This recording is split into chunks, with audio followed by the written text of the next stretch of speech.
Okay, so big election this year.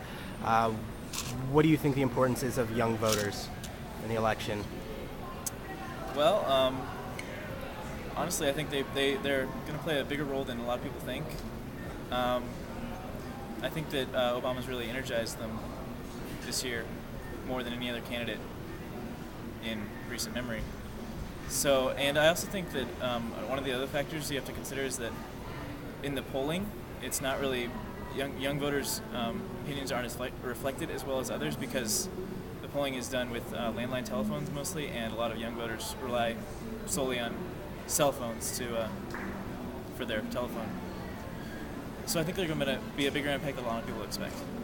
That does make sense. Okay, what do you think are some of the bigger issues in this campaign that will probably sway some of the younger voters?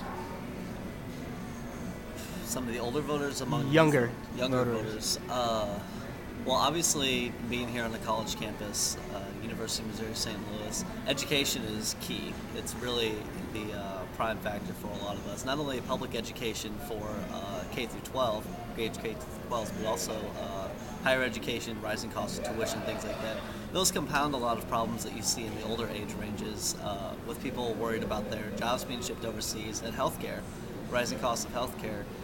uh, tuition and things is a really big deal for us, and that's something that we've seen pretty consistent support for the candidate who's had a better plan for keeping the cost of tuition down.